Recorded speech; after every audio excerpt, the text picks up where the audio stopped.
Tayyip Erdogan, Prime Minister Tayyip to his supporters, but despite winning the recent election, one of the most charismatic and popular politicians in Turkey has never taken office, barred because of a previous conviction for incitement to religious hatred. With our team in the parliament, we will reward your trust and we will meet your expectations. No one need doubt us. Throughout the election campaign, the pragmatic and ambitious Erdogan steered clear of religious slogans and was careful to appease all sides. The star of the Conservative Islamic Party for Justice and Development promised hope, progress and modernity. For a while, the situation was potentially explosive. The man who had been elected to lead the country was constitutionally unable to. But the accession to the premiership of his AKP deputy, Abdullah Gül, has proved to be more or less a figurehead. Despite the constitutional barrier to the top, Erdogan is the de facto leader of Turkey. Recep Tayyip Erdogan is a very charismatic man who enjoys huge respect in the population. His personality played a large role in the election. Within his party, he is very much dominant. He has the whole party executive committee in the palm of his hand. There was no argument in the AK party over his claim to leadership. Esas itibariyle parti yönetimi onun elinde bulunacak. Bu nedenle ben bir liderlik sorunu yaşayacağını zannetmiyorum AK Parti'nin. The AK party has its roots in political Islam. Such religious ties are always treated with suspicion here. The constitution is strictly secular. Women are banned from wearing the hijab in public buildings. Tayyip Erdogan's political career, he was once a professional footballer, owes a debt to Man Erdogan, who he met at university. In 1996, Erdogan became Turkey's first Islamist prime minister, but was removed from office after only 1 year in a cold putsch by the army.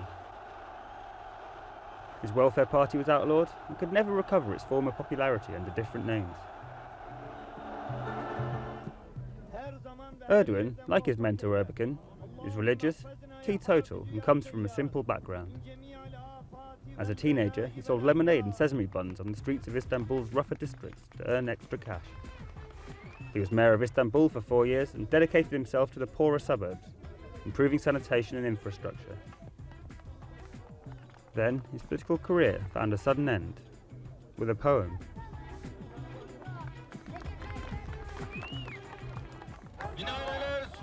The mosques are our barracks, the domes our helmets, the minarets our bayonets and the faithful our soldiers.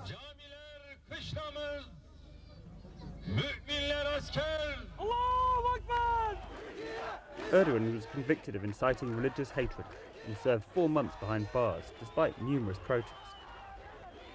4 years later, the 48-year-old was back, with a new party, the AKP.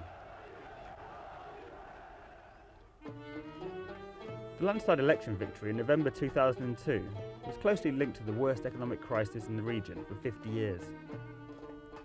Especially in deprived urban areas of Istanbul, Erdogan was seen as a last hope. Most people considered him not to be corrupt, unlike many other Turkish politicians, including the outgoing Prime Minister, Bülent Ecevit. My business still runs well, thank God. But our quarter is the same as a village in the country. The people here have no money and have to borrow. Many cannot pay these loans back.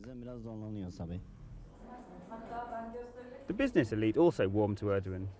These young businessmen have fewer fears of contact with moderate Islamics than with the alternatives such as the military.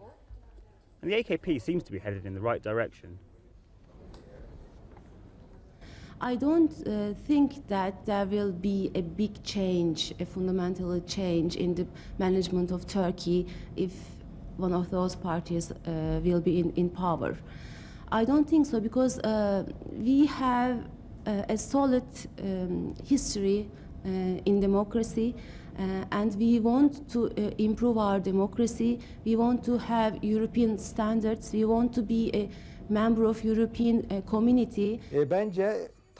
According to my opinion, the AK party could develop similarly as Christian democratic parties have done in the West. Erdogan has distanced himself from his mentor Erdogan and has formed a very distinct new party. In the AKP, young, liberal and westernized politicians dictate the tone. They want to combine Islamic tradition and modern elements, and they strive for a new image. Whether this new line is successful remains to be seen. Tayyip Erdogan promised respect for all lifestyles in his election campaign. Opponents, however, see him as a wolf in sheep's clothing, a man who makes politics in mosques. Erdogan has sent his daughter to school abroad so she can wear a headscarf. He's also said to speak no foreign languages and to know little about the outside world. Many feared ahead of the election that he might change his views again if his party came to power. The generals especially treat his newfound moderation with suspicion. The armed forces are the unofficial rulers in the country. All previous religious governments here have soon met with a military coup. Whether Erdogan stands to face any real tests is yet to be seen. At any rate, Tayyip Erdogan wants to avoid any confrontation for the time being. Religion is not at the centre of our work. Our mandate stated that, and history will show it. Önümüzdeki uygulamalar bunları çok daha açık ve net ortaya koyacaktır. The unelectable winner of the election states clearly he doesn't want to rock the boat. In fact, quite the reverse. Erdogan is steering a clear course towards the west. Full steam ahead for Brussels.